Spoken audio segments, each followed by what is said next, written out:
हिमालय की गोद में बर्फ से ढकी एक प्राचीन गुफा है। भीतर एक अनंत अग्नि जल रही है, शांत, स्थिर और दिव्य।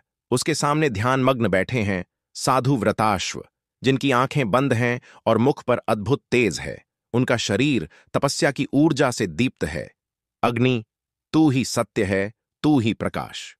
अग्नि की ज्वालाओं के भीतर एक चमकदार बूंद आकार लेती है, अग्नि का आंसू। यह बूंद अमृत की तरह चमकती है, पर उसकी आभा में अपार शक्ति का संकेत छुपा है। यह अग्नि का आंसू है, अमृतत्व का वरदान या विनाश का बीज। वनों के बीच से एक रहस्यमय व्यक्ति आता है, कालकेतु, जिसने एक साधु का रूप धारण किया है।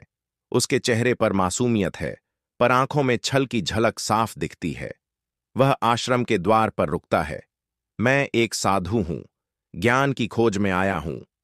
साधु व्रताश्व और कालकेतु अग्नि के पास बैठकर वार्तालाप कर रहे हैं। साधु ज्ञान की बातें कर रहे हैं, पर कालकेतु का ध्यान अग्नि के आंसू पर टिका है। ज्ञान की खोज ही सच्ची तपस्या है वत्स। रात्रि का समय है, सब सो रहे हैं, पर कालकेतु धीरे से उठकर अग्नि के पास जाता है। उसने छुपे हुए इरादे के साथ वह चमकदार आंसू चुरा लिया। जैसे ही वह इसे छूता है, अग्नि की ज्वाला असामान्य ढंग से कांप उठती है। यह शक्ति अब मेरी है। जैसे ही अग्नि का आंसू हटा, संपूर्ण आश्रम में अंधकार फैल जाता है। वृक्ष मुरझाने लगते हैं और पशु पक्षी भयभीत होकर इधर उधर भागते हैं। अग्नि शांत क्यों है? यह अशुभ संकेत है। साधु व्रताश्व अग्नि के सामने खड़े होते हैं। उनकी आंखों में क्रोध की ज्वाला है। उनका शरीर तपोबल से दमक रहा है। मेरे तप का अपमान हुआ है। अचानक अग्नि की ज्वाला आसमान छूने लगती है और उसमें से प्रकट होते हैं अग्निदेव, जिनका स्वरूप तेजस्वी और भव्य है।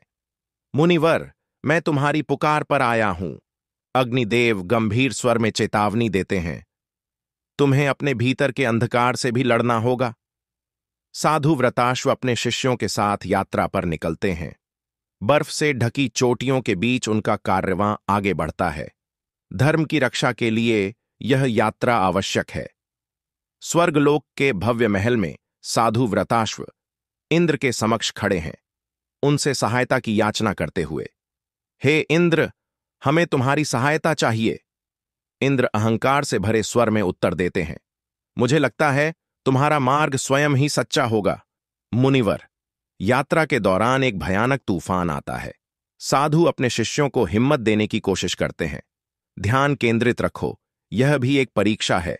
अंधेरे जंगल में असुरों का दल साधु पर हमला करता है। अग्नि का आंसू हमें सौंप दो, वरना मृत्यु निश्चित है। साधु अपने दिव्य अस्त्र से अग्नि की ज्वाला उत्पन्न करते हैं और असुरों से लड़ते हैं। धर्म की रक्षा के लिए मेरा अस्त्र जागृत हो। साधु एक काले पत्थरों से बने विशाल दुर्ग के सामने खड़े होते हैं। यहीं छुपा है वह जिसने अग्नि का अपमान किया है। कालकेतु अब एक भयानक और शक्तिशाली रूप में प्रकट होता है। अब मैं अमर हूं मुनिवर, तुम्हारा अंत निकट है। साधु और कालकेतु के बीच भीषण युद्ध छिड़ जाता है। यह युद्ध केवल शक्ति का नहीं, सत्य का भी है। साधु युद्ध के बीच ध्यान में बैठ जाते हैं और अपने भीतर के अंधकार से लड़ते हैं।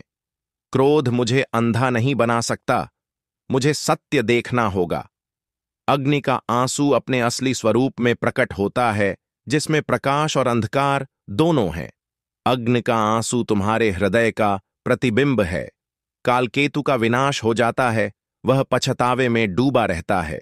शक्ति नहीं, मेरे अहंकार ने मुझे नष्ट किया। साधु अग्नि के आंसू को अग्निदेव को सौंपते हैं। हे अग्निदेव, यह शक्ति आपके योग्य है। अग्निदेव साधु को आशीर्वाद देते हैं। तुमने सत्य का मार्ग चुना। मुनिवर, आश्रम पुनः प्रकाश से भर जाता है। जहां सत्य है, वहीं अग्नि पुनः प्रज्वलित होती है। साधु शिष्यों को ज्ञान दे रहे हैं। अग्नि केवल बाहर नहीं, भीतर भी जलती है।